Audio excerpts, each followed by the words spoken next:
बांके बिहारी लाल की जय हो। श्री लक्ष्मी नारायण भगवान की जय हो।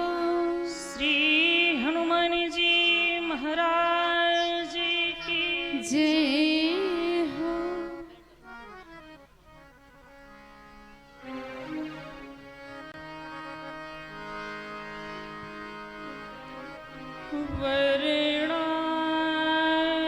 वर्णानाम्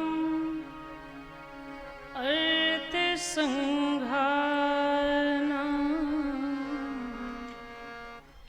रसानां छन्दसामपि मङ्गलानां चकरितारो वन्दे वाणी विनायको।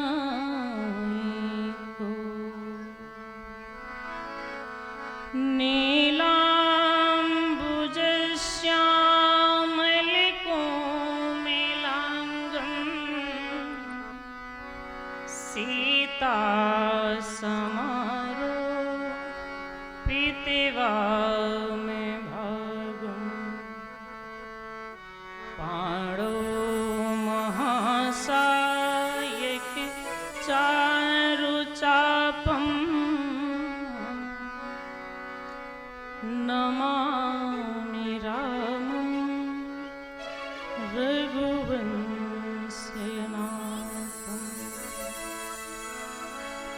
मनोजीवं मारुतितुल्यवेगं जितेन्द्रियं बुद्धिमतां वरिष्ठं। वातात्मजं वानरयूतिमुख्यं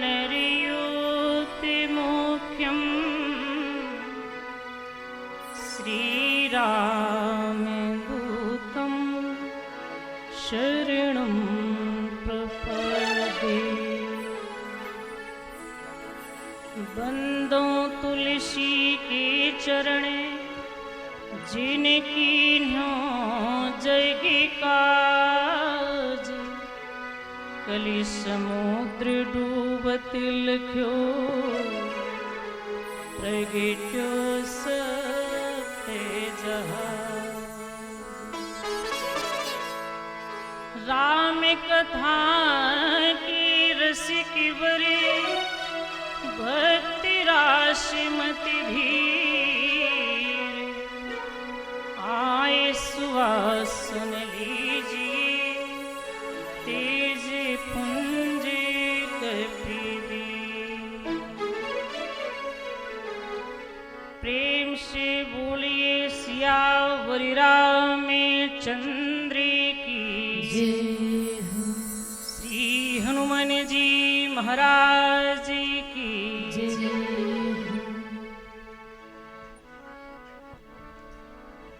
अखिल ब्रह्मांड नायक सच्चिदानंद घन कलित कोमल चरण भवभय हरण भक्त वत्सल रघुकुल भूषण कौशल्यानंदन श्री राघवेंद्र सरकार। अकारण करुणा वरुणालय राज राजेश्वरी भगवती जगदम्बा आदि शक्ति माता श्री जानकी जी अनंत बलवंत संत श्री हनुमंत लाल जी महाराज श्रीमद् भागवत महापुराण श्री लक्ष्मी नारायण यज्ञ श्री दादा गुरु जी के पावन चरण गुरुदेव भगवान के श्री चरणों में प्रणाम करते हुए इस श्री लक्ष्मी नारायण यज्ञ और श्रीमद् भागवत महापुराण की दिव्य कथा में आए हुए समस्त आचार्यगण, विप्रजन, संतजन, भक्तजन, परमपिता परमात्मा की महती अनुकंपा से सत्संग पंडाल में विराजमान सभी सत्संगा अनुरागी बंधुओं, श्रद्धामयी, ममतामयी, वात्सल्यमयी